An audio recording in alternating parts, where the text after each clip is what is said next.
Hello, boys and girls. It's time for another story from Taylor's Bible Story Book. Today, we're going to do story number 32, The Terrible Troubles Begin. And we're talking about Moses and the nation of Israel when they were in Egypt. So, the Lord told Moses to go to Pharaoh the next morning when he was taking a walk beside the river.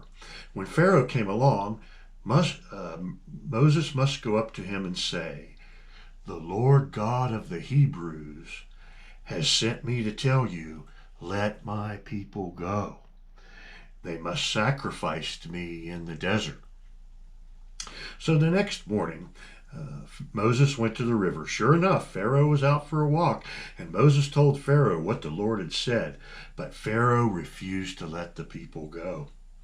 The Lord told Aaron to strike the river with the shepherd's staff, while Pharaoh and his men were watching. When Aaron did this, the water in the river changed to blood. Suddenly, all the water in Egypt, in all the streams and the ponds, they changed to blood too. So the fish died and the Egyptians had no water to drink. Then the Pharaoh's magicians came, and they too turned the water into blood, because the Lord let them do it. So Pharaoh went back home to his palace, and he wouldn't let the people go.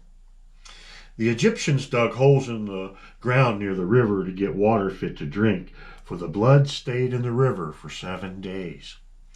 The Lord now told Moses to announce to Pharaoh that unless you let the people go, God would send millions of frogs to cover the entire nation and be in the Egyptians' houses and even jump into their beds.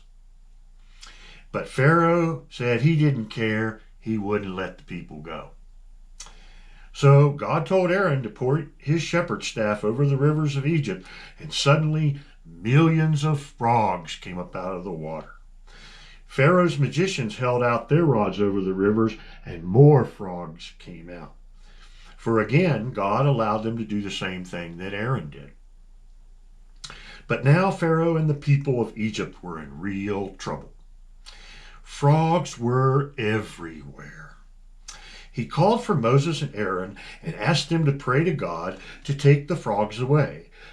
"If you do," Pharaoh said, "I'll let the people go sacrifice in the desert." "So, when do you want the frogs to die?" Moses asked the Pharaoh.